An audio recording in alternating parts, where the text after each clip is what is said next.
Pendency ఉంది. అందులో ముఖ్యమైన కారణం ఏంటంటే, ఓకే, మనము నిన్న సాయంత్రమే పవన్ అనే వ్యక్తికి, ఎనర్జీ అసిస్టెంట్ అనే వ్యక్తికి మేము డబ్బులు కూడా పంపిణీ చేయడం జరిగింది. డబ్బులు సుమారు 2,23,000 పంపిణీ చేయడం జరిగింది.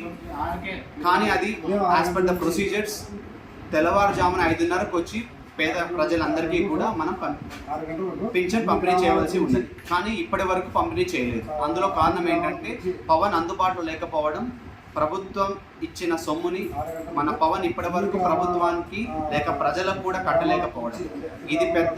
ఇది చాలా పెద్ద సమస్య. టోటల్ ప్రభుత్వ యంత్రాంగానికి, పరిపాలన విభాగానికి చాలా పెద్ద సమస్యగా అనుకున్నాము. ఎందుకంటే కలెక్టర్ మేడం వరకు, ఎస్పీ గారి వరకు, total everyone everyone is taking the very seriously అన్నమాట. ఒకటే విన్నవించుకోవడం ఏంటంటే, మన వెంగళాంపల్లి గ్రామ ప్రజలందరికీ కూడా చెప్పడం ఏంటంటే, కొంచెం సమయం పాటించండి.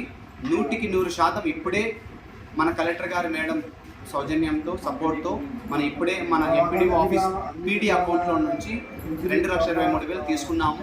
ఇమ్మీడియట్గా లోకల్లో ఉన్న ప్రజలందరికీ కూడా ఇస్తాము. Thank you.